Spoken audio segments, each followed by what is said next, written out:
하나님 나라의 상속자. 자, 우리가 이 살면서 많은 현실의 일들을 만나는데 그런 일들을 하나님의 기업으로 우리가 소유하고 또 거기서 하나님의 영광을 보고 또 하나님을 찬양하는 그런 일들 있으려면 이제 세 가지가 오늘 이제 우리에게 필요합니다. 그 중에 하나가 땅이 뭐냐? 하나님은 땅을 주기 원하시는데 왜 땅을 주기 원하시고 그리고 땅을 주신다는 게 뭔가? 그러니까 그 뭐 우리한테 하나님께서 아파트를 주신다는 얘기냐? 아니면 뭐 어디 숨겨놓은 금값 같은 땅을 주신다는 거냐? 우리가 이 땅을 주신다고 하는데 이게 뭔가? 이걸 우리가 이제 알아야 되고요. 그리고 두 번째로는 좀 그 뭐라 그럴까? 저기 제가 이름을 붙였어요. 암묵적 불문율이라고 해서 그 암묵적이라는 게 말하지 않는 거죠, 아무도. 그런데 아무도 말하지 않고 가르치지 않지만 성문법보다 더 강력한 법, 그게 이제 암묵적 불문율인데 이제 이게 뭐냐? 그러니까 우리가 보통 이제 요즘에 보면 나 하나님의 음성을 듣는다. 하나님께서 나에게 이렇게 말씀하셨다. 하나님께서 나에게 이런 마음을 주셨다. 그러면서 이제 하나님과의 어떤 개인적인 관계나 응답이나 이런 것들을 사람들이 이제 고백을 한단 말이에요. 그런데 이 부분에 있어서 우리가 한 가지 맹점을 좀 알아야 되는데 그게 이럴 수 있다는 거죠. 하나님께서 어떤 직장에 나를 보내셨대요. 보내셨는데 힘드니까 이제 그만둔다고 그래요. 하나님께서 허락하시든 하나님의 뜻이 무엇이든 아닌 것 같대요. 우리가 가지고 있는 이 심성이 너무 연약해서 하나님은 그 가볍게 말씀하지 않으시잖아요. 그런데 뭐 하나님 날 이렇게 부르셨다고 그러고 상황이 바뀌거나 마음이 좀 달라지면 그냥 어느새 모르게 감추듯이 그냥 내가 무효화시키는 그런 게 우리 맹점이에요. 그런 것들을 집요하게 다룬 책이 예전에 많이 우리가 나눴는데 설교 중에 어떤 예로 참을 수 없는 존재의 가벼움이다 그랬단 말이에요. 그러니까 거기서 이런 얘기를 하죠. 스탈린의 둘째 아들이 똥 치우라고 그래서 자존심이 상해가지고 자살을 했단 말이에요. 그러면서 그 책에서 이런 말을 해요. 2차 세계대전에 이제 동원이 돼가지고 많은 청년들이 여러 가지 이제 무기에 의해서 죽임을 당해요. 그런데 그들은 내가 왜 이 전쟁에 참전하고 내가 왜 죽어야 되는지를 모르고 죽는 것이니 똥 치우라고 해서 내가 스탈린의 둘째 아들인데 자존심 상하고 너무 수치심이 느껴져서 자살한 그 사람의 죽음만 못하다라는 거예요. 여러분 우리가 이제 교과서에서 배우기는 2차 세계대전에 참전한 그 많은 젊은이들이 어떤 파시즘이나 나치즘에 대항해서 자유를 위해서 희생하고 그래서 그 자유 진영을 지켜낸 거잖아요. 역사적으로 보면. 그러면 참 고결한 희생인데 그거를 밀랑쿤데라는 허망한 죽음이다. 왜? 그냥 정치인들, 권력자들의 이제 이런 갈등 때문에, 야망 때문에 결국 좌우 세계가 충돌을 해가지고 그런 끔찍한 전쟁이 일어났는데 자기들은 그런 어떤 전체적인 이 구조, 왜 전쟁이 일어나고 왜 우리가 죽어야 되는가를 모르는 채 그냥 시킨다고 명령한다고 전쟁에 참전해서 그냥 포탄에 의해서 총알에 의해서 죽었단 말이에요. 그런 죽음보다 차라리 내가 스탈린의 둘째 아들인데 똥을 치우라고 그래서 너무 수치심을 느껴서 자살을 한 그 죽음이 더 가치가 있지 않냐라는 질문을 하는 게 그게 이제 참을 수 없는 존재의 가벼움의 주제예요. 그러니까 이 말이 진짜 스탈린 같이 이렇게 둘째 아들의 죽음처럼 정말 이 어떤 개인의 소신, 그것도 소신이라면 소신인데 그러니까 그걸 조롱하는 말인지 아니면 우리가 이전 시대에 있었던 어떤 대의, 뭐 국가와 나라를 위해, 뭐 또 친구를 위해, 또 뭐 이제 내가 믿는 신앙을 위해, 이제 그런 것들이 다 이제 허망하다는 것을 비판하는 말인지, 어디에 참을 수 없는 존재의 가벼움에 방점을 찍는 건지는 여러분들의 몫이지만, 여하튼간에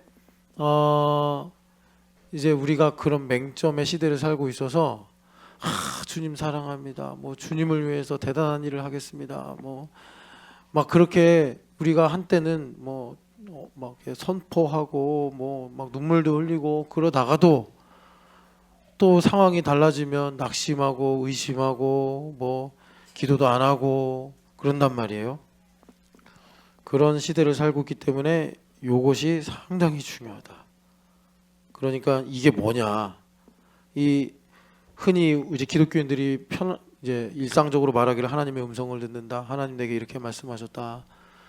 그런데 그런 것을 강력하게 말하는 사람일수록, 자주 말하는 사람일수록 그것에 반하는 행동이나 이런 이제 생각을 하는 게 자신이에요. 그러니까 자기가 자기를 배반하는 시대를 살고 있어요. 그래서 이 부분을 정의를 내리고 그리고 다양한 정황 속에서 이것이 무엇인지를 적용할 수 있는 능력이 우리한테 매우 중요합니다. 어떻게 보면은 예수님 내 안에 살아계신다, 내가 예수님을 믿는다, 예수님과 인격적 관계를 갖는다라고 할 때 이게 가장 중요한 본질이 될 수 있어요. 땅이라는 거는 그러니까 우리의 현실도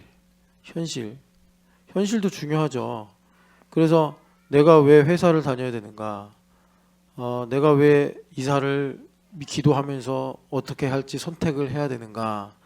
뭐 이런 현실의 문제, 땅이고, 마지막으로는 그 에베소서 3장을 보면은 이제 교회에 대해서 바울 사도가 쭉 말씀하시면서 이런 말씀하십니다. 자, 에베소서 3장을 한번 펴보시겠어요?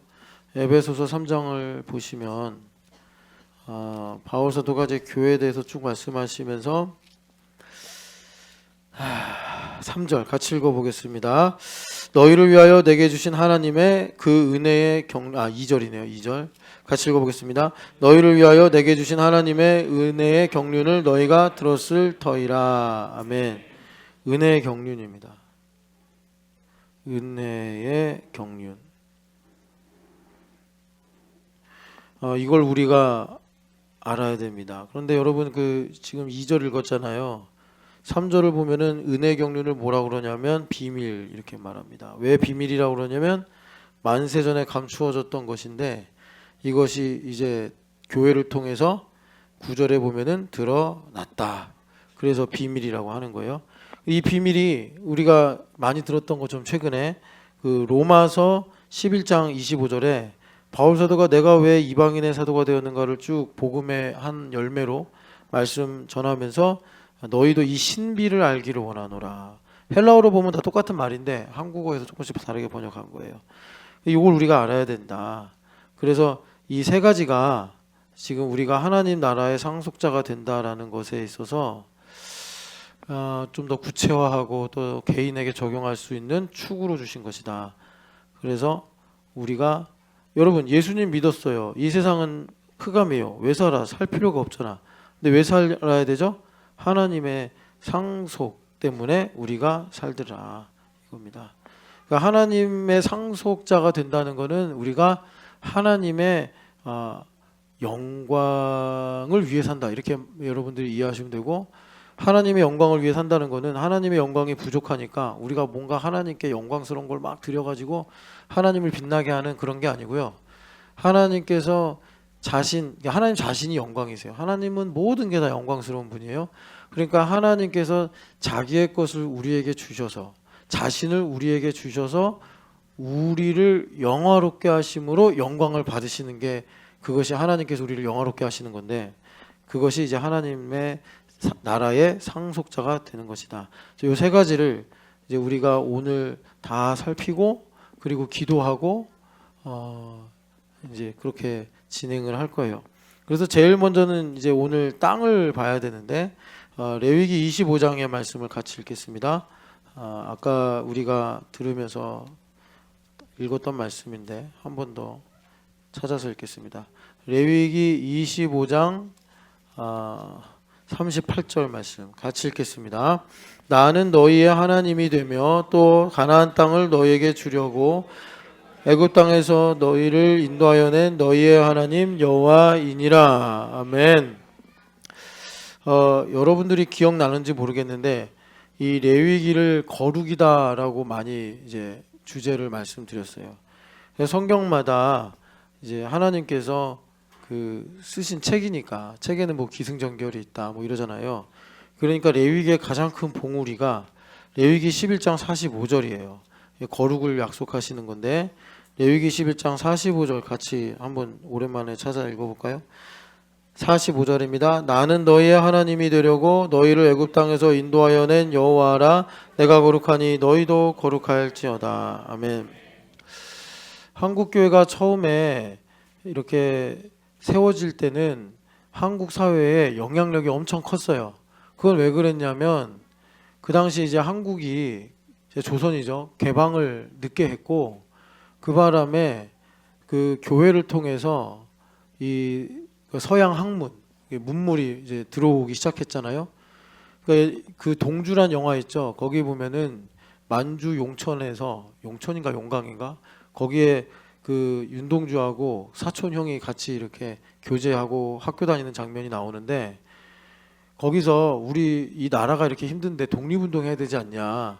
그래서 이 독립 이 선언문과 같은 이제 찌라시를 전단지를 나눠줘야 되는데 종이에다 찍어야 되잖아요. 근데 그렇게 인쇄할 수 있는 등사기는 영어를 쓰는 거고 그래서 정확하게 이름이 기억이 안 나는데 그런 일종의 인쇄할 수 있는 기계가 교회만 있는 거예요. 공공기관 뭐 이런 데도 없고 구청 오늘로 말하면 뭐 주민센터나 구청에도 없고 교회에 있는 거예요. 그래서 교회에서 비밀리에 그런 작업을 하고 또 그런 일이 아니면 아이들 가르치는 교재를 만들고 그러니까 이 사회 안에서 교회가 월등하게 앞서 있는 거예요. 문화적으로. 그래서 사람들이 이제 교회에 모이기도 하고 교회가 그만한 리더십을 이제 사회 안에서 가지게 됐던 것입니다. 그래서 거룩의 영향력을 교육이면 교육, 뭐 정치면 정치, 뭐 여러 이제 사회 전반에 교회가 미쳤어요. 제가 이렇게 보니까 한 70년대까지 그랬던 것 같아요. 그래서 70년대에 대학에 이 무신론자 대학생들을 모아서 당신이 지금은 무신론자인데 종교를 가지게 되면 어떤 종교를 선택하겠습니까? 했을 때 제가 기억으로 70%가 무신론자 중에 70%가 종교를 갖는다면 기독교를 선택하겠다라는 그런 이제 분위기였어요. 그만큼 교회가 좋은 이미지 또 사회에 대해서 리더십이 있었고 그런 것들이 거룩의 영향력이에요. 그래서 한국 교회가 뭐 역사적 사실이에요. 거룩의 영향력이 아주 컸어요. 사회적으로. 그러니까 지금도 이렇게 미션 스쿨들 다 기독교가 지은 거고 교회들도 그렇고 그래요. 그런데 이제 사회가 변하죠. 우리나라가 잘 살기 시작하고 발전하고 사람들이 교육을 받기 시작하고 그러면서 이 거룩의 영향력을 미치는 것이 교회가 이제 뭐 서양 문물의 어떤 이 통로 그런 프리미엄이 사라져 가는 거예요. 제가 중고등학교 때만 해도 컴퓨터가 집에 없을 때예요. 학교에 가서 컴퓨터실에 가면 컴퓨터가 있었고 교회에 그런데 컴퓨터가 있었어요. 그리고 맨날 제가 중학교 때는 주보를 우리 주보 팀이 이렇게 색연필이나 사인펜으로 만들었어요. 그래가지고 막 누나들이 글씨 예쁘게 쓰고 뭐 이렇게 막 장식하고 그랬어요. 그걸 이제 복사해서 주일날 주보로 나눠줬어요. 그런데 이제 컴퓨터랑 프린터가 딱 들어오니까 교회에서 이제 그렇게 주보를 출력을 해가지고 하는데 그런 게 교회밖에 없었다는 거예요. 옛날에 교회 프린터가 따다닥 따다다다닥 따다닥 따다닥 이게 무슨 프린터인지 모르겠는데 또 도트 프린터인가? 하여튼간에 그런 식으로 해가지고 프린트도 하고 그랬단 말이에요. 근데 지금은 뭐 여러분 컴퓨터 그냥 고장난 거 몇 대씩이나 집에 있고 그러잖아요. 뭐 프린터 하려고 교회 와가지고 굳이. 근데 우리 교회는 가끔 이제 교회 와서 프린터 하시는 분들이 있는데 시골 교회 같이. 근데 여튼간에 그런단 말이에요. 그래서 교회가 과거에 가졌던 사회적인 프리미엄 그러니까 거룩의 영향력에 헤게모니가 없어요 이제. 뭐 이거 뭐 하나하나 말하면 긴데, 그럼 우리가 어떻게 해야지 그 과거에 한국 교회가 가졌던 이 거룩의 영향력을 미칠 수 있는 헤게모니를 가질 수 있냐? 거룩이 뭔지를 알아야 되는데, 이제 안타까운 게 뭐냐면, 여러분 거룩이라는 주제를 가지고 예전에 우리가 제자도 이제 1대1로 할 때 많이 들었는데, 출애굽기는 거룩에 대한 스테이트먼트다. 세탁기를 사면 이 세탁기를 어떻게 사용해야 되지 하는 사용 설명서가 출애굽기다. 그리고 그 세탁기를 움직여서 빨래를 하는 게 레위기다. 그래서 레위기는 액티베이션이다. 그런데 사람들이 우리나라 한국 기독교인들일수록 더 출애굽기와 레위기를 힘들어한다. 감동도 받지 못하고 읽으면 졸리다고 그러고, 그러니까 점점 80년, 90년 그리고 2000년대 들어오면서 한국 기독교인들이 사회에 비치는 거룩의 영향력이 점점 약해지는 거예요. 약해지는 거예요. 그래서 지금 와서는 뭐 거의 지금 상황이 참 주님께 죄송한 일인데, 교회를 몰아내자, 교회를 추방하자. 왜? 교회가 우리나라에 도움이 안 된다, 걸림돌이다, 뭐 이런 이제 분위기잖아요. 이게 참 안타까운 거예요. 조금 이따 이제 암묵적 불문율 이야기, 그리고 땅 이야기도 마찬가지인데, 여러분들도 이렇게 세상 돌아가는 걸 보면 지금 우리 사회에 이 영적인 갈급함이 엄청 크다는 거 아시죠?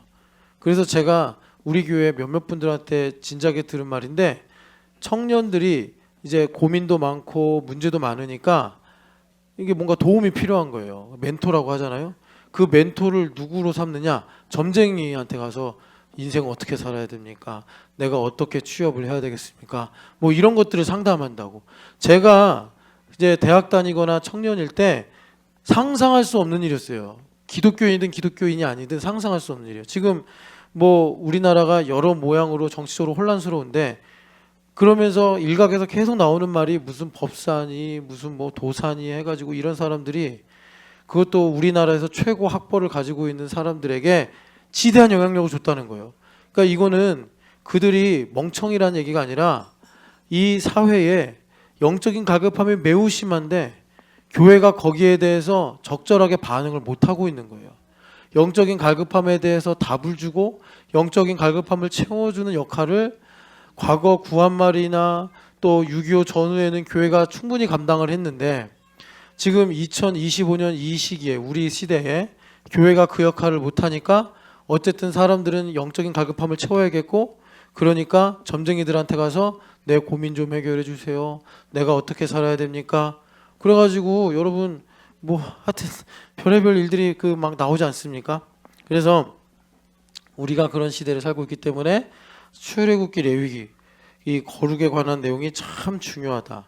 그래서 여기 11장 45절 내가 거룩하니 너희도 거룩하라 라는 말씀은 거룩에 대해서 하나님께서 우리를 거룩하게 하시겠다라는 말씀인데, 그것을 연역적으로 하나님께서 하신 말씀이다. 그러니까 이거요, 내가 거룩해. 왜? 하나님 거룩하시니까. 이거예요. 그게 거룩이고, 근데 이렇게만 말씀하시면 우리가 거룩이 뭔지도 모르면서 거룩하다라는 믿음만 가지기 쉽고, 그러니 하나님께서 이제 거룩에 대해서 귀납적으로 우리에게 가르쳐 주신 말씀이 레위기 19장 1, 2절 말씀이에요. 그래서 너희가 거룩해야 되는데, 왜냐하면 하나님께서 거룩하시기 때문이야. 이렇게 순서를 바꾸세요.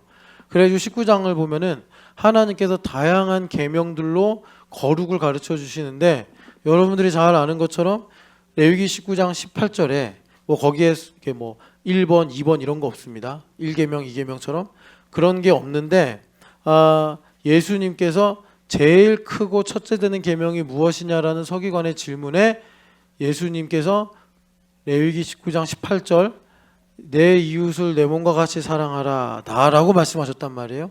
그러니까 하나님께서 19장에 거룩이 뭐냐라는 것을 여러 모양으로 케이스 바이 케이스로 말씀하시면서 그것을 묵상하는 이들에게 이제 죄인이라 거룩이 뭔지 모르잖아요. 그냥 자기가 죄 안 짓고 살고 남보다 떳떳하게 살고 자기가 걱정 없이 살면 거룩하다고 느끼는 게 인간의 죄성인데, 문제가 없이 살면 나 거룩한가 보다 이러고 산단 말이에요.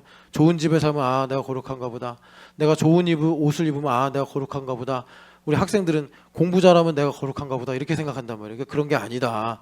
거룩은 그런 게 아니다 해가지고 하나님께서 19장에 여러 거룩에 관한 계명을 주시는데 그 중에 최고가 이웃을 너의 몸처럼 사랑하라 이렇게 말씀하신 거예요. 그것을 예수님께서 적용적인 차원에서 말씀하신 것이 우리가 앞서 들었던 것처럼 마태복음 7장 12절에 너가 남에게 대접을 받고 싶은 대로 남을 대접하라 이거예요. 예. 그래서 주님께서 이 레위기에서 거룩을 말씀하시고요. 그래서 45절에 거룩 이 45절 11장 45절의 거룩의 최고 봉우리면 여러분 그 우리가 이제 히말라야 이런 데 가면 제일 높은 봉우리도 있고 고다운 봉우리도 있고 그렇대잖아요. 고다운 봉우리가 뭐냐면 쌍벽인데 11장 오랜만에 17장 11절인가 오랜만에 하니까 제가 기억이 안 나네. 17장 10절인가요? 11절이었나요? 11절 같이 읽어보겠습니다. 육체의 생명은 피에 있음이라 내가 이 피를 너희에게 주어 제단에 뿌려 너희의 생명을 위하여 속죄하게 하였나니 생명이 피에 있으므로 피가 죄를 속하느니라. 아멘. 거룩해지려면은 죄가 속하여져야 돼요. 죄가 속하여져야 되는데 죄를 뭐로 씻느냐?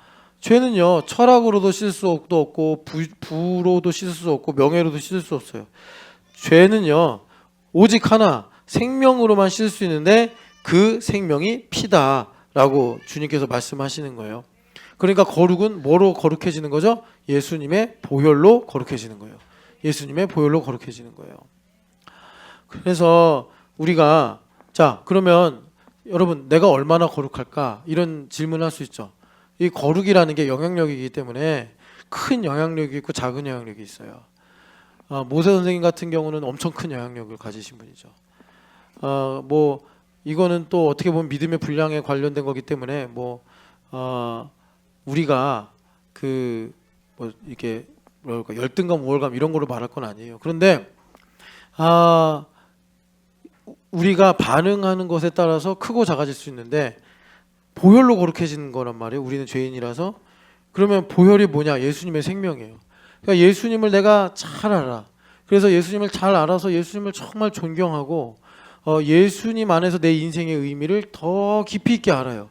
자, 예수님 안에서 나의 인생의 의미를 더 깊이 있게 안다는 거는 전보미 집사님이 김진춘 목사님하고 몇 년 살았어요? 12년 살았어요. 12년 동안 김진춘 목사님을 알아왔는데 나는 기억해요. 옛날에 빨강연필 거기 스터디 카페에서 나랑 처음 만났잖아.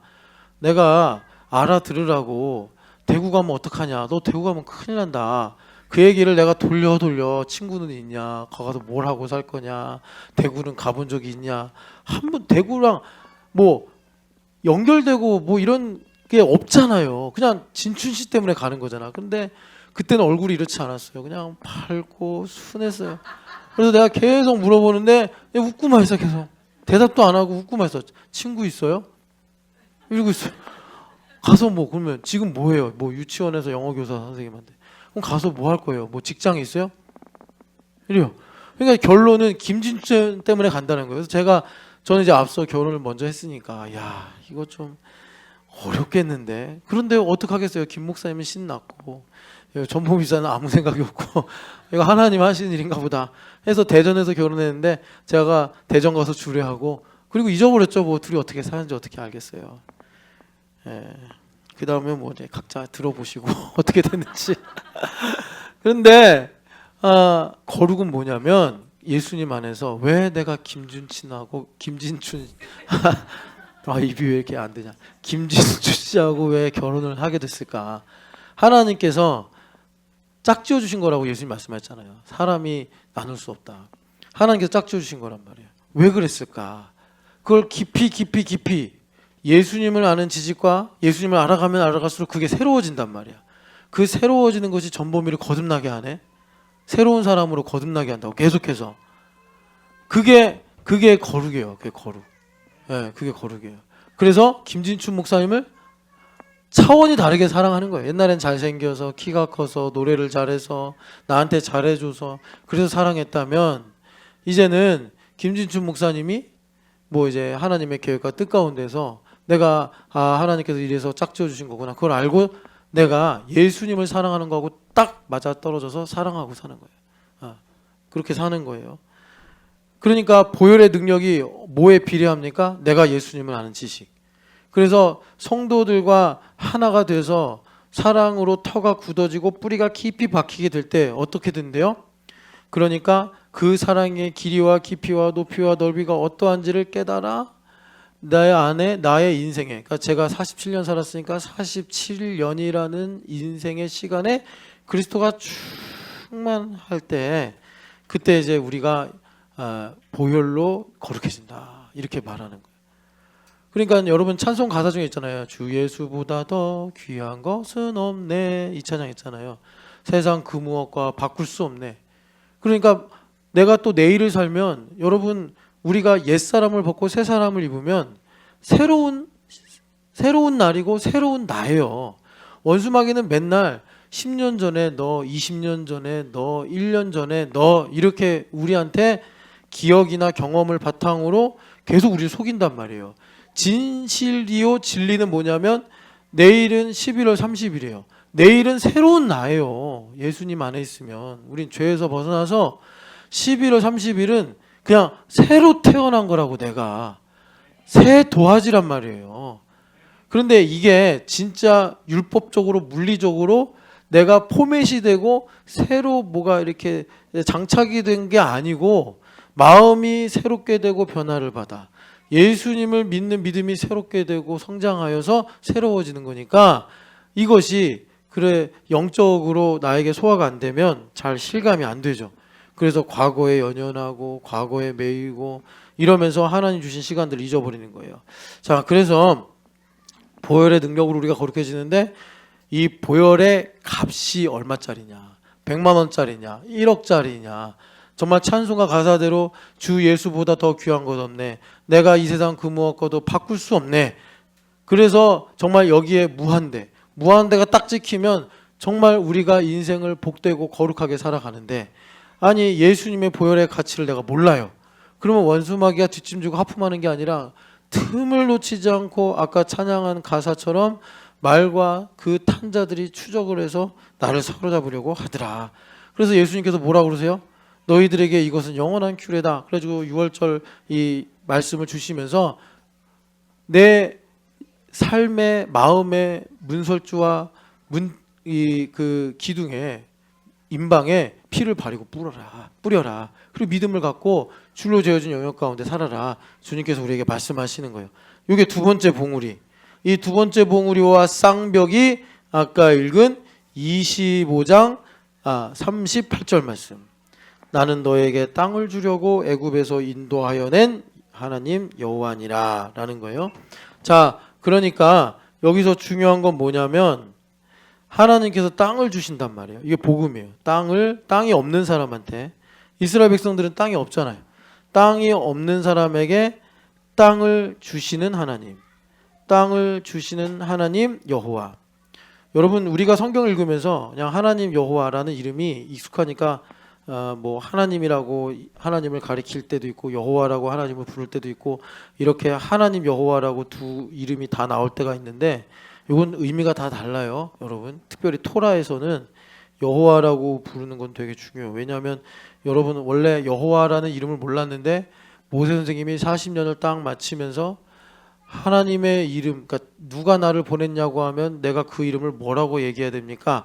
라는 아주 기특하고 아주 신령한 질문을 해서 하나님께서 나는 스스로 있는 자니라 라는 이름을 계시하셨어요. 모세 선생님이 그 질문 안 했으면 우리 성경에 여호와라는 이름도 없고 우리는 여호와의 이름의 능력도 몰랐을 거예요. 근데 모세 선생님이 40년을 광야에서 탁 지내시면서 깨달았죠. 아, 티끌이니 티끌로 돌아가야 하는구나. 이것이 은혜구나 생각하시면서 이분이 하나님을 향한 갈망이 딱 열려서 당신의 이름을 뭐라고 해야 되겠습니까? 했더니 나는 스스로 있는 자 아니라 I am who I am 이라고 하나님께서 자신을 계시하셔서 우리가 지금 여호와라는 이 정말 아름답고 복된 이름을 알게 됐고 부를 수 있게 됐더라라는 거예요. 그래서 땅을 주신다고 할 때 하나님 여호와가 다 나와요. 하나님 여호와가. 그러니까 이 땅을 주신다라는 게 하나님께서 주시면 좋고 안 주시면 그만인 문제가 아니라 우리한테는 반드시 땅을 가져야 되는 이런 중요한 이슈가 된다. 여러분 땅을 반드시 가지시기를 축복합니다. 그래서 하나님은 왜 여러분 하나님 전능하시지만 인간이 말을 안 들어가지고 참 성경에도 많은 스토리가 쓰여지게 됐잖아요.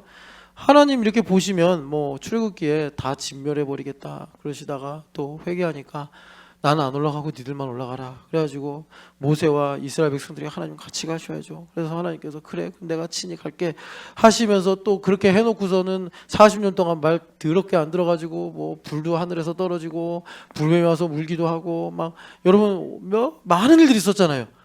물론 하나님께서 그것 때문에 아우 짜증나 아우 피곤해 이러시지는 않으셨지만 우리 인간의 입장에서 보면은 하나님 왜 저렇게 말도 안 듣고 하나님도 신뢰하지 않는 인간에게 땅을 주시려고 그럽니까? 왜 땅을 주시려고 하느냐? 하나님께서 하나님 뭐 토지는 다 내 것인데 땅은 다 하나님 것인데 왜 굳이 자격도 없는 이런 우리에게 왜 땅을 주시려고 그러냐? 땅이 있어야 거룩해져요. 그래서 하나님께서 이렇게 땅을 주시려고 엄청난 열심으로 일을 하시더라라는 거예요. 여러분 일단은 여러분들은 이렇게 생각할 수 있어요. 목사님 저 교회 모태신앙인데 아직도 땅이 없어요. 내 땅은 어디입니까? 뭐 이렇게 생각하실지 모르겠는데 여러분 이제는 그런 말 하지 마세요. 그런 건 무슨 말이냐면 어머니 왜 나를 낳으셨나요? 이거예요. 나 인생 태어나서 살다 보니 막 맨날 돈 벌어야 되고 뭐 아프면 병원 가야 되고 뭐 사람들 만나면 스트레스 받고 어머니 왜 날 낳으셨나요? 이거랑 똑같아. 엄청나게 불효막심한 말이에요. 여러분 하나님께서 손이 짧아서 땅을 안 주시겠습니까? 어디 뭐 땅이 이제 모자라 가지고 우리한테 땅을 주기가 아까워 하시겠습니까? 아니에요. 우리가 무디고 우리가 더딘 거예요. 민수기가 증언하잖아요. 하나님은 정말 지금도 정말 그 이사야서 59장에 있는 것처럼 하나님의 열심으로 우리에게 오셔서 암브라잔한테 땅을 주고 싶어 하시는데 암브라잔 할렐루야. 암브라잔 땅 많죠. 샤이니도 있지. 저기 뭐냐 누구야 JL도 있지, 그지? 예, 그리고 고려대학교 랩도 있고. 근데 니베타도 정복을 해야지. 언제까지 니베타? 애굽에서 나와서 니베타도 가나안으로 정복하길 축복합니다. 예. 니베타 얼굴에서 꽃이 피면 땅을 정복한 거야. 자, 그래서 여기 거룩 하나님께서 우리를 거룩하게 하시려고 땅을 주시려고 하시더라라는 거예요. 자, 그러면 여기 25장 38절 보면은 두 개 땅이 나와요. 성경은 우리에게 단순하게 땅을 가르쳐 주시는데 가나안 땅이 있고 애굽 땅이 있어요. 뭐 미국 땅, 중국 땅, 일본 땅 그거 다 여기 소용없어요. 아, 세상에는 두 개의 땅이 있구나. 가나안 땅이 있고 애굽 땅이 있다. 그러면 가나안 땅과 애굽 땅은 뭐냐? 우리가 많이 배웠죠? 자, 신명기 11장을 보세요. 신명기 11장. 신명기 11장을 보면 하나님께서 이제 가나안 땅 설명서를 주시는데 일단 가나안 땅이 어떤 땅인지 가르쳐 주시면서 가장 우리가 배우기 쉬운 방법이 대비를 하는 거예요. 하나님께서 대비, 낮과 어둠 이걸 대비하시면 낮과 밤을 대비하시면 우리가 빛이 뭔지를 잘 아는 것처럼 그래서 애굽 땅이 어떤 땅이냐? 애굽 땅은 여러분 부정한 땅입니다. 우리가 많이 들었던 것처럼 애굽 땅은 부정한 땅. 그런데 여러분 이스라엘 백성들이 툭하면 애굽 땅 가고 싶어한 거 아시죠? 부정한 땅인데 예. 왜 가고 싶어하죠? 살기 좋으니까. 애굽 땅은 살기가 좋아. 왜 살기 좋죠? 여러분 지리 시간 다 배웠죠? 세계에서 제일 긴 강인가요? 나일강. 마르지 않는 나일강이 있어요. 그래서 나일강에다 관계 수로를 대고 이 밭이나 논에다가 물을 대요. 그러니까 비가 와도 걱정이 없네. 나일강이 왜 안 마르죠? 저기 룩소로부터 강이 흘러오는 거예요. 우리나라는 강이 짧아요. 강원도에서 가뭄이 들고 여기 이제 경기도에서 가뭄 들면 한강도 수위가 낮아지는데 나일강은요 우리 상상을 초월해요. 엄청 긴 강이잖아요. 그러니까 웬만한 지역에서 국지적으로 가뭄이 들어도 나일강이 안 말라요. 안 말라. 그러니까 이 나일강은 마치 영원한 강인 것 같은 느낌이 드는 거예요. 그래서 이 나일강에다가 물을 대요. 그래가지고 이제 그 수로를 만들어요. 그래서 이 수레바퀴로 탁 해가지고 이제 물을 밭에다 대면은 농사짓기가 너무 좋아. 살기가 편하네. 자기 힘으로 살기가 편해.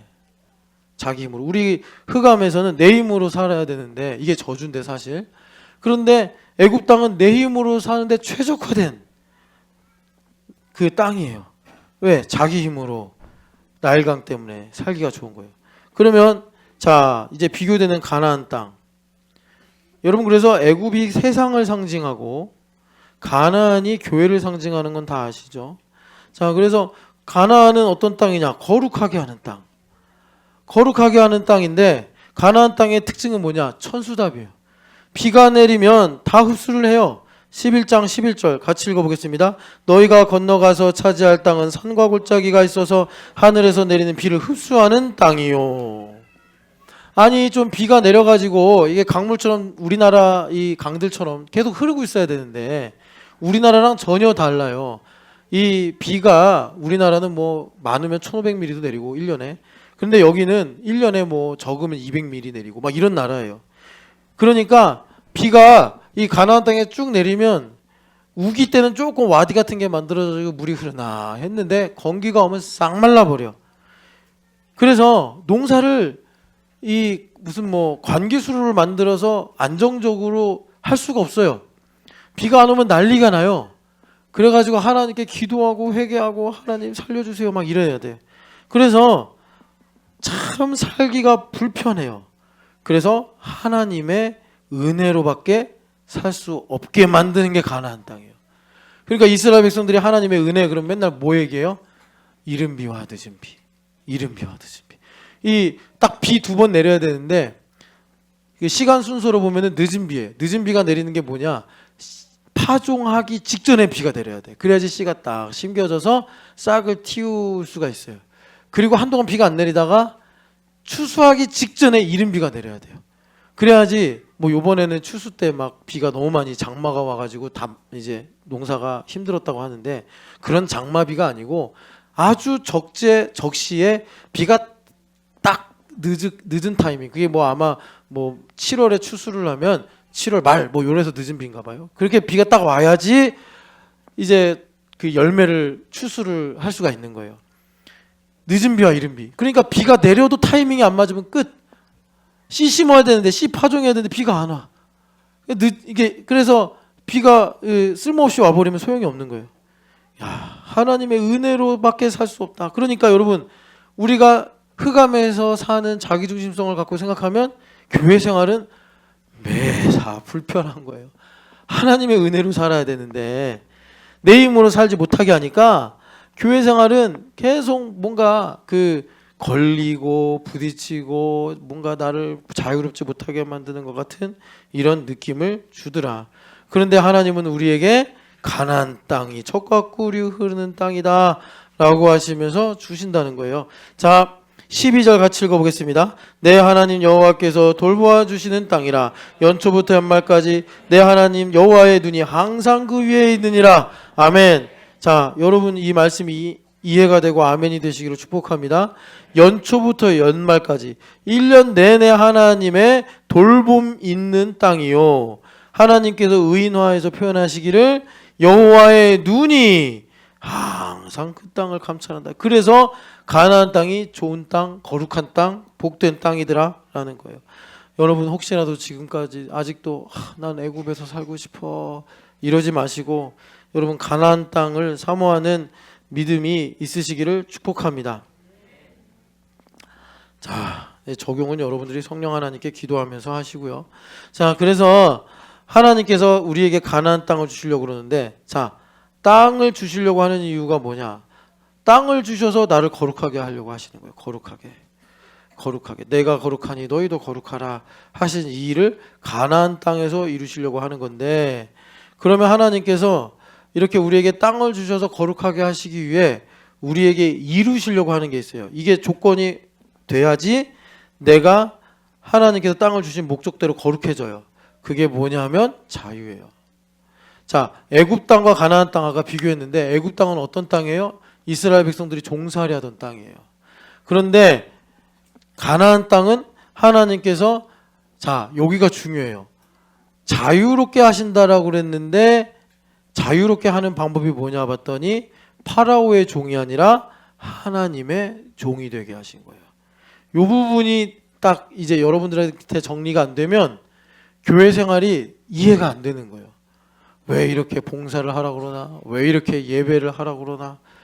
여러분, 자유는요, 내가 원하는 대로 사는 게 자유가 아니라 나는 저 식물처럼 피조물이기 때문에 식물이나 동물들은 자유의지가 없잖아요. 그냥 자기의 유전자나 DNA에 있는 본성대로 살 뿐이에요. 그러니까는 코끼리가 나는 왜 물고기가 아닐까 이런 생각 안 한단 말이에요. 새가 왜 나는 저렇게 치타처럼 빠른 속력이 없을까 이런 걱정 안 한다고요.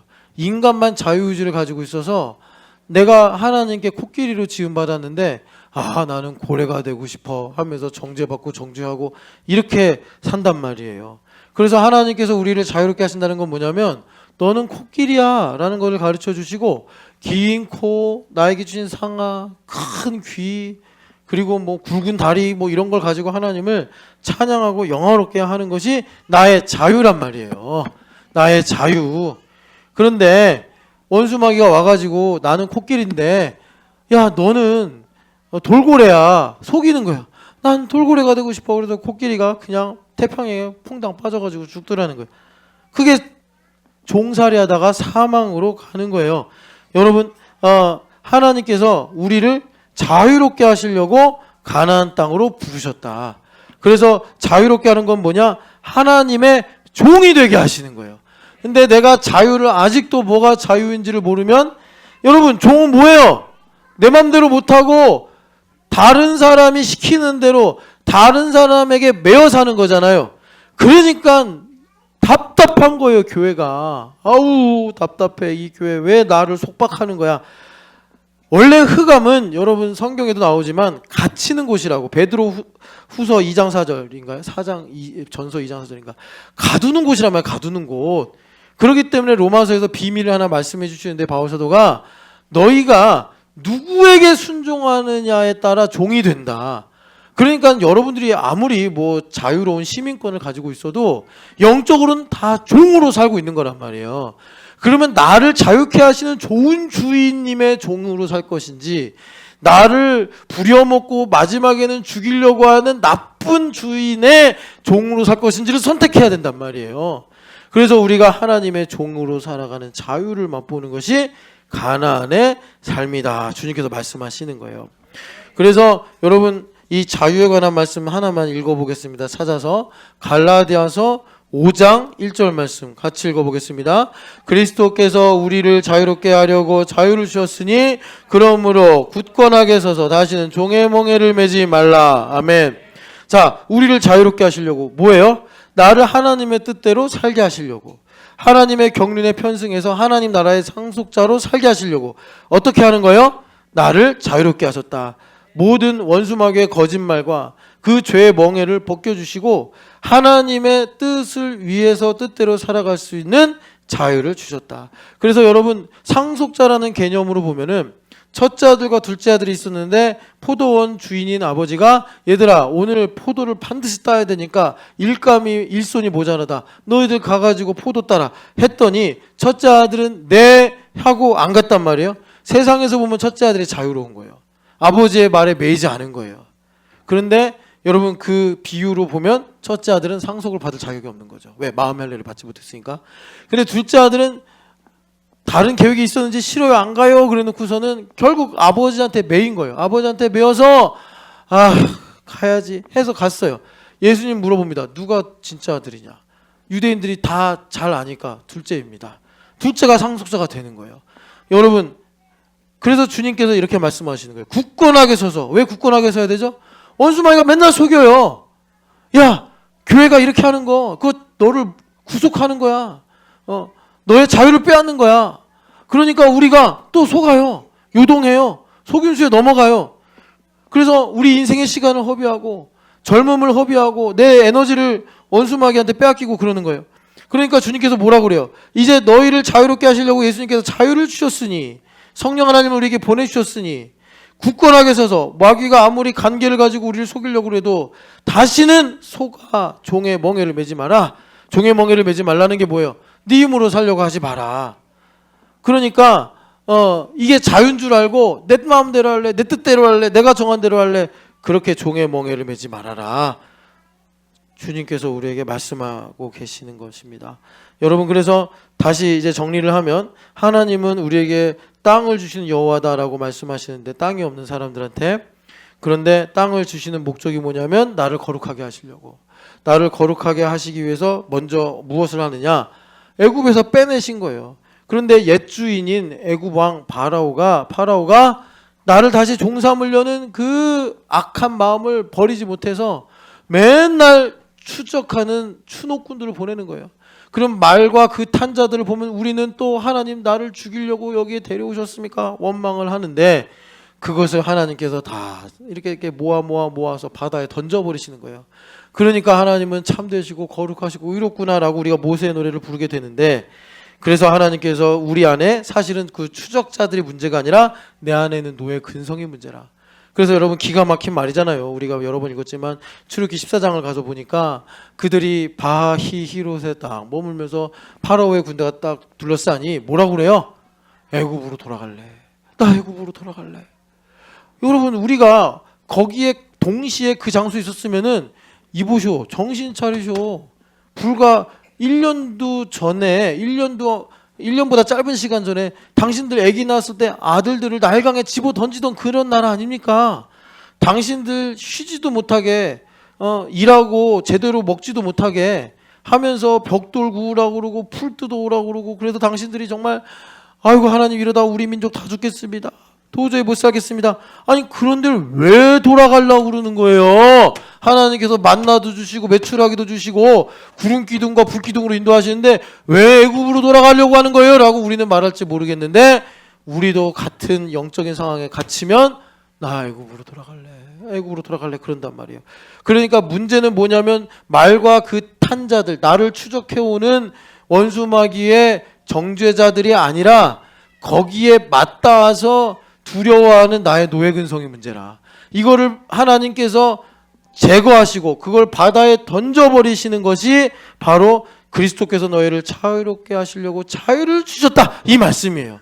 그러니까 우리가 예수 그리스도의 보혈을 믿고 그리고 십자가의 능력으로 살게 되면 우리가 이제 가나안 땅에 들어가 땅을 얻게 된다, 주님께서 우리에게 약속하시는 것입니다. 그래서 여러분 하나만 더 좀 읽어볼까요?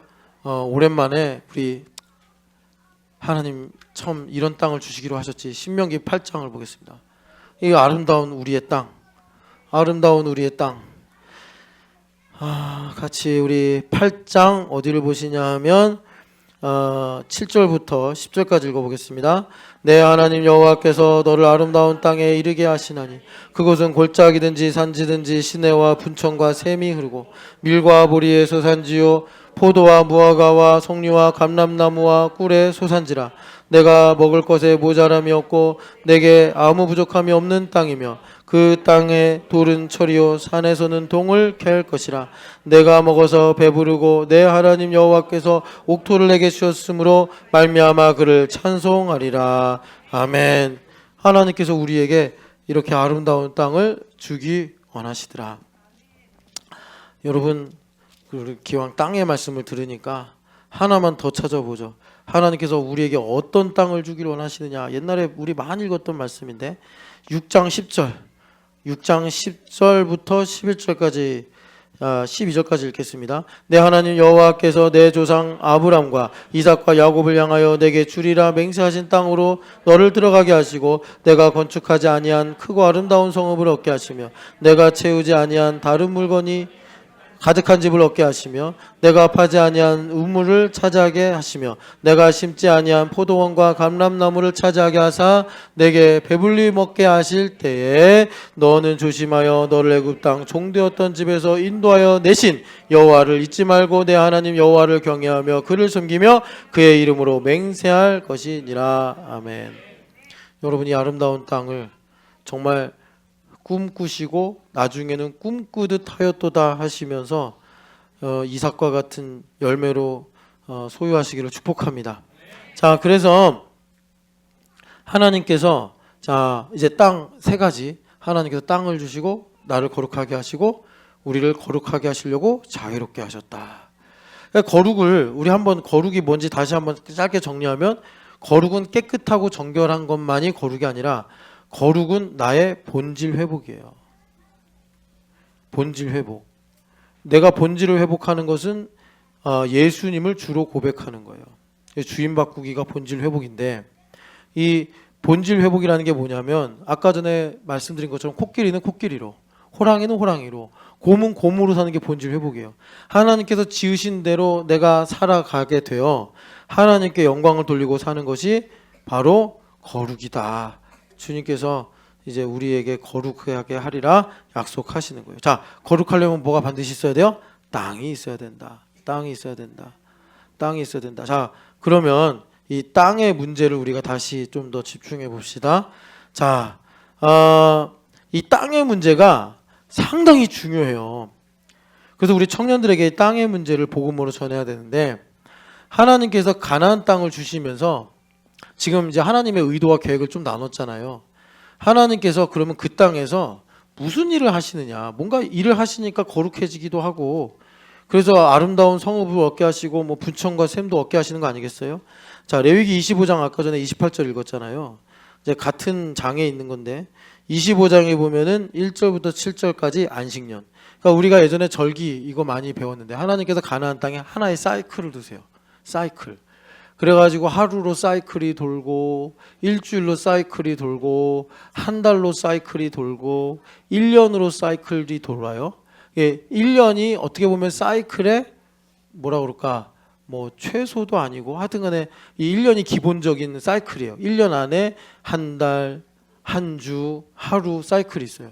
그리고 이 1년의 사이클이 7번이 되는 것이 안식년이에요. 그래서 여기 보면은 주님께서 4절에 같이 읽어보겠습니다. 일곱째에는 그 땅에 쉬어 안식하게 할지니 여호와께 대한 안식이라. 너는 그 밭에 파종하거나 포도원을 가꾸지 말고, 이렇게 말씀해요. 그래서 5절 마지막에 보면 이는 땅의 안식년임이니라. 이게 뭐냐면은, 그러니까 우리는요 자기중심성을 갖고 살아요. 그래서 우리가 농사짓고 일하면 어쩔 수 없이 자기중심성의 엔트로피가 올라가요. 엔트로피가. 그래서 자기중심성이 강화된다고. 그러면 자, 농사를 지어요. 그래서 여기 말대로 포도 열매를 거둬. 그게 다 내 것처럼 느껴진다고.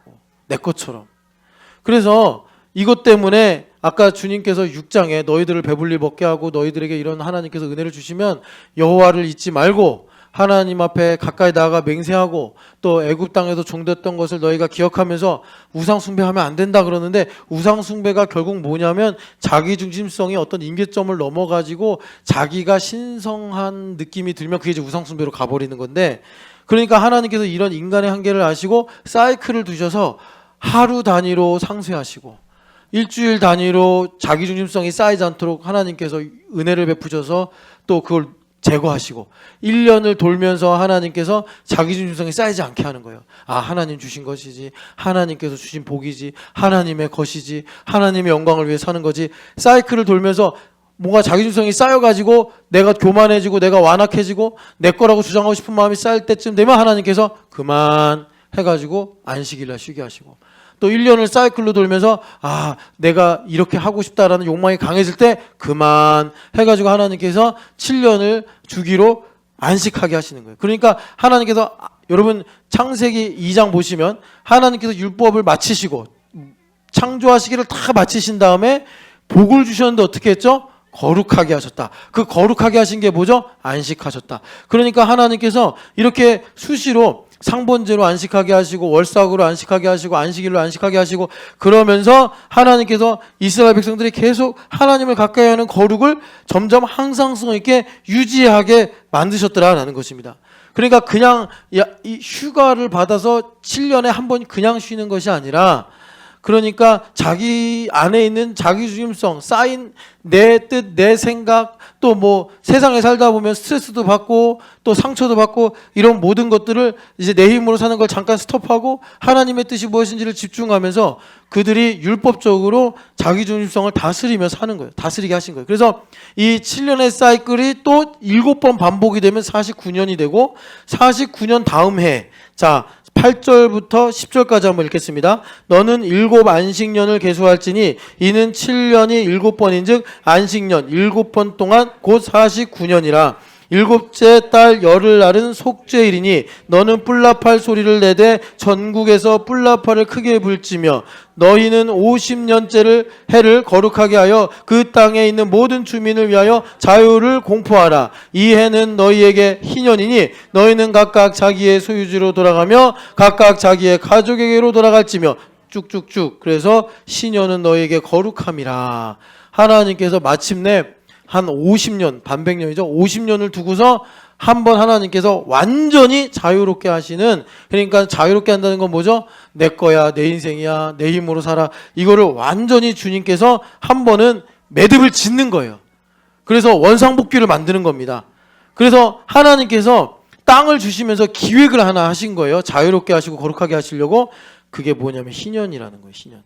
그러니까 희년이 있으려면 당연히 하루하루마다 상번제가 당연히 기본적으로 들어가야 되고, 성실하게 7일의 사이클이 돌아가야 되고, 그리고 초하루의 사이클이 돌아가야 되고, 또 절기마다 1년의 사이클이 돌아가야 되고, 그것이 모여서 7년의 사이클이 또 돌아가야 되고, 그게 쌓이고 쌓이고 완성이 되고 완성이 돼서 마침내 희년에 딱 이르러야 한다. 이걸 하나님께서 기획을 하신 거예요. 그래서 이스라엘 백성들을 내가 거룩하니 너희도 거룩하라 하신 이 말씀을 이루시려고 하는데, 자, 그러면 여기서 한 가지. 이스라엘 백성들은 그러면 매 50년마다 희년을 했느냐? 한 번도 못했어요. 야, 이거 좀 신기하죠. 다윗 왕도 있었고, 히스기야 왕도 있었고, 요시야 왕도 있었고, 심지어 솔로몬도 있었고, 그 전에 뭐 사무엘 사사도 있었고, 그런데 왜 희년을 못 지켰을까? 왜 못 지켰겠어요?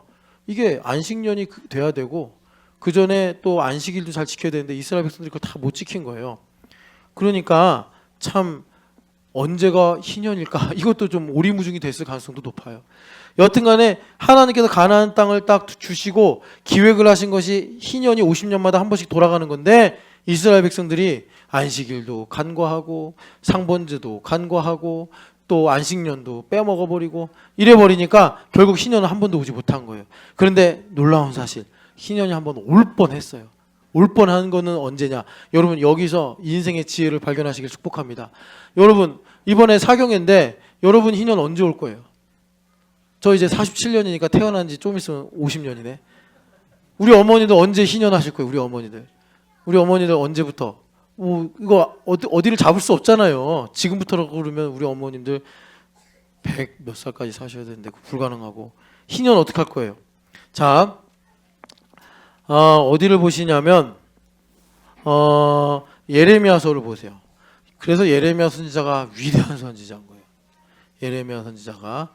여러분, 예레미야 선지자는요 한 번도 기적을 행한 적이 없어요. 아니, 어떻게 선지자가 기적을 행하지 못해요? 맨날 감옥 가고 맨날 두들겨 맞고. 아니, 이렇게 능력 없는 선지자가 어딨나? 근데 예레미야의 저력이 있어요. 그건 조금 이따 더 많이 볼 텐데, 예레미야서 34장 보시면 예레미야하고 인연이 깊은 왕이 시드기야 왕이에요. 시드기야 왕이 11년을 다스리고, 그리고 시드기야 왕 때 유다가 멸망했는데, 그때 예레미야가 참 힘들고 어렵게 살았죠. 참고로 여러분, 이거는 그러니까 제가 이렇게 설교하거나 이럴 때 제 얘기를 하는 게 되게 조심스러운데, 그래도 이렇게 사경회 때는 여러분들한테 혹시라도 이게 좀 도움이 될까봐 제가 별로 얘기하지 않는 제 얘기를 조금씩 꺼내요. 근데 그게 뭐냐면, 방언을 하잖아요. 제가 방언 기도를 하는데, 이강호 목사님이 요즘엔 그런 거 안 하시는데 초창기에 통변을 가끔 해주셨어요. 통변. 그래서 저보고 방언을 하래요. 저도 통변을 좀 하거든요. 그래가지고 옛날에 비전교회, 하나비전교회 전수영 목사님이 되게 힘들 때가 있었어요. 그래서 제가 전수영 목사님하고 삼일교회 있을 때 이렇게 교제를 하면서 여러 가지 위로도 하고, 또 목사님도 저를 위로해 주시고 그랬는데, 전수영 목사님이 너무 힘드니까 기도도 안 되고 너무 슬픈 거예요. 그래서 제가 목사님, 그때 이제 진장님이었는데, 진장님 혹시 진장님 기도할 때 방언하세요? 그랬더니 청년 때, 그러니까 지금도 청년이시긴 한데 아주 젊었을 때 방언을 받았는데, 이제 장로교를 다니다 보니까 방언이라는 게 뭐 좀 이렇게 뭐 문제가 있다 이런 식으로 배우셔가지고 일부러 안 하신 거예요, 방언을. 그래서 이렇게 힘들 때는 방언 기도해야 된다 해가지고 방언 한번 해보세요 그랬어요, 제가. 그랬더니 전소영 목사님이, 여러분, 제가 이렇게 여러분들 1대1로 만나서 방언 하세요? 네, 그럼 방언 해봐요. 그럼 잘 못해요, 사람들. 정죄감이 확 와가지고. 네. 만약에 제가 몇 번 그랬거든요. 어떤 분이 방언을 받았대요. 제가 설교를 할 때 예전교회에서. 그래서 제가 나는 그렇게 모르겠는데 해서 해봐요. 그것도 당황하더라고요. 해봐요. 그래서 했는데 솔직히 우리 교인이 아니라서 제가 자세히는 말씀 못 드렸는데 아니더라고 방언이. 그래가지고 아니라고는 못하잖아요. 알겠다고 하고 그냥 말았어요. 근데 들어보면 알아요. 이게 영어로 유무상통하는 것이기 때문에. 그런데 전수영 목사님이 이제 주저주저 하죠. 여러분들 그 느낌 알 거예요. 만약에 저 만약에 박유미 선생님 방언해요? 그럼 네. 그러면 방언해봐요. 못할 거예요 아마. 왜 그러세요 목사님? 이러면서 그러면서 엄습해요. 내가 방언했는데 그거 방언 아닌데 어디서 받았어? 이럴까봐 그래요. 근데 통변을 받으면 되게 기쁘고 행복해요. 그래서 그 전소영 목사님이 한참 뜸들이고 찬양하고 막 이러다가 마침내 이제 오랜 기억을 살리면서 방언을 했어요. 그래서 제가 통변을 했어요. 그랬더니 그때 하나님의 은혜가 크게 임해가지고 참 기도를 그 후로 잘 많이 하셨는데 이강호 목사님 저보고 방언하라는 거예요. 그래서 방언했어요. 근데 이강호 목사님이 자세하게 통변을 안 해주시고 이강호 목사님 영성이 크신 분이니까 예레미야의 기도네 그러시는 거예요. 예레미야의 기도네. 그리고 더 자세하게 이렇게 몇 가지 말씀하셨는데 그거는 뭐 제 개인 거니까. 근데 어쨌든 우리 교회가 예레미야랑 좀 관련이 있다. 여러분 기억하시고 여하튼간에 예레미야가 얼마나 큰 선지자냐면 이 부분을 보시면 좀 알 수 있어요. 34장 8절을 보시면 시드기야 왕이 갈팡질팡하는 거예요. 예레미야 말이 맞는 것 같기도 하고 민족주의자들의 말이 맞는 것 같기도 하고 민족주의자들이 사실은 이제 하나님을 대적하는 사람들인데 그래서 시드기야 왕이 8절에 이제 8절 읽어보겠습니다. 시드기야 왕이 예루살렘에 있는 모든 백성과 한 가지로 하나님 앞에서 계약을 맺고 자유를 선포한 후에 여호와께로부터 말씀이 예레미야에게 임하니라. 아멘. 그러니까 11년 동안 공성전 가운데 있으면서 이 시드기야 왕이 어떻게 하면 살 수 있을까? 근데 참 예레미야 말을 잘 들었으면 비참하게 안 죽었을 텐데 눈이 뽑히고 자식들이 눈앞에서 죽고 막 그랬잖아요. 그런데 시드기야가 예레미야 말을 들을 뻔하다 결국 못 들어요. 그래서 지금 이 장면이 뭐냐면 예레미야를 불러가지고 어떻게 해야 되냐? 하여튼 예레미야가 희년을 선포하십시오. 그래요. 희년을 선포하십시오. 그래가지고 시드기야 왕이 하나님 앞에서 이제 딱 선포해가지고 희년을 선포했어요. 왕이니까. 그래서 9절에 보면은 사람마다 각기 히브리 남녀 노비를 놓아 자유롭게 하고 그의 동족 유다인을 종으로 삼지 못하게 한 것이라. 그러니까 많은 고관들, 많은 부자들이 엄청난 경제적 손해를 보게 생긴 거예요. 그래서 일단은 야 왕이 말한 거니까 듣는 척은 해야 되지 않냐 해가지고 놓았다가 이 경제적 손해가 막심하니까 그 고관들이 정책 집행자들이 뜻을 바꿔서 다시 종 삼았더라. 그래서 하나님께서 12절에 뭐라고 그러시냐면 하나님의 여호와의 말씀이 에레미야에게 임하니라 하면서 너희들이 희년을 선포하라고 그랬는데 나를 믿지 못하고 그냥 눈앞에 있는 경제적 소득 때문에 히브리 사람들을 종 삼았지. 그러면서 이 일로 인해서 하나님께서 17절 읽어보겠습니다. 그러므로 여호와께서 이와 같이 말씀하시니라 너희가 나에게 순종하지 아니하고 각기 형제와 이웃에게 자유를 선포한 것을 실행하지 아니하였은즉 내가 너희를 대적하여 칼과 전염병과 기근에게 자유를 주리라. 여호와의 말씀이라 내가 너희를 세계 여러 나라 가운데 흩어지게 할 것이며 말씀하시는 거예요. 그러니까 여기서 이제 유다